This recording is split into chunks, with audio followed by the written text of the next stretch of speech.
Selamat pagi, salam Gloria.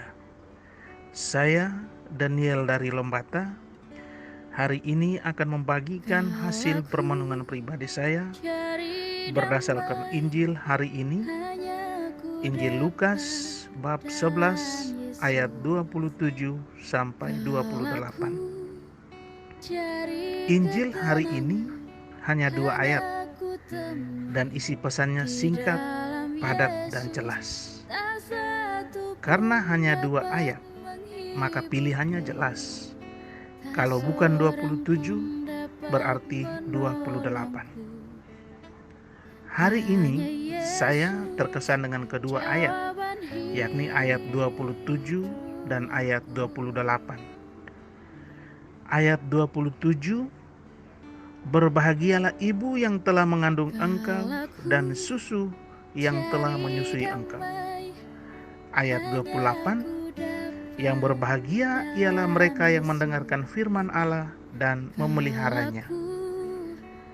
Saya ingat betul, semasa masih sekolah dulu, ada soal yang mudah seperti ini dengan kunci jawaban sederhana, ya atau tidak, benar atau salah. Dilihat dari soal dan kunci jawaban, terasa gampang, karena tinggal pilih ya atau tidak, benar atau salah.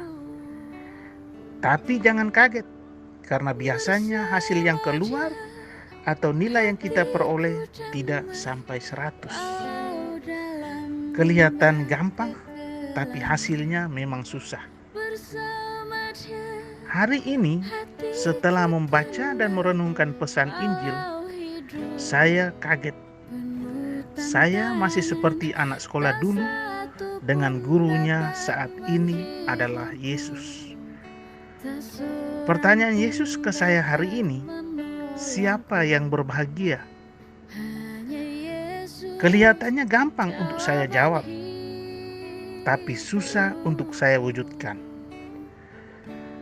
Berdasarkan Injil hari ini, jawabannya ada 2. Pertama, jawaban dari seorang ibu yang kagum dengan Yesus, karena dalam setiap kehadiran dan karyanya, kata-kata dan pengajarannya selalu meneguhkan, perbuatannya membawa kesembuhan.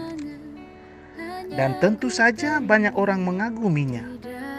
Maka tidak heran jika ada seorang ibu yang berkomentar, berbahagialah ibu yang telah mengandung engkau dan susu yang menyusui engkau.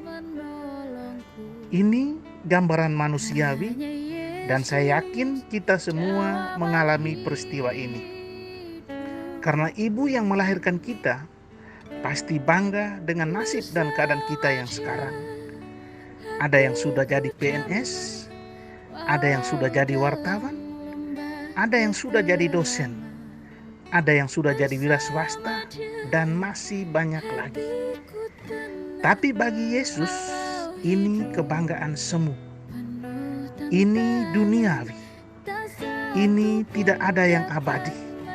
Dan ini tidak menjadi jaminan untuk bahagia. Maka jawaban yang kedua untuk pertanyaan yang berbahagia ialah mereka yang mendengarkan firman Allah dan memeliharanya. Ini Yesus yang bertanya, dan Yesus yang menjawabnya.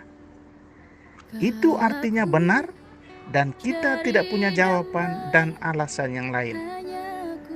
Maka tugas kita sebagai murid Kristus adalah merawat dan memeliharanya, melaksanakan semua perintahnya.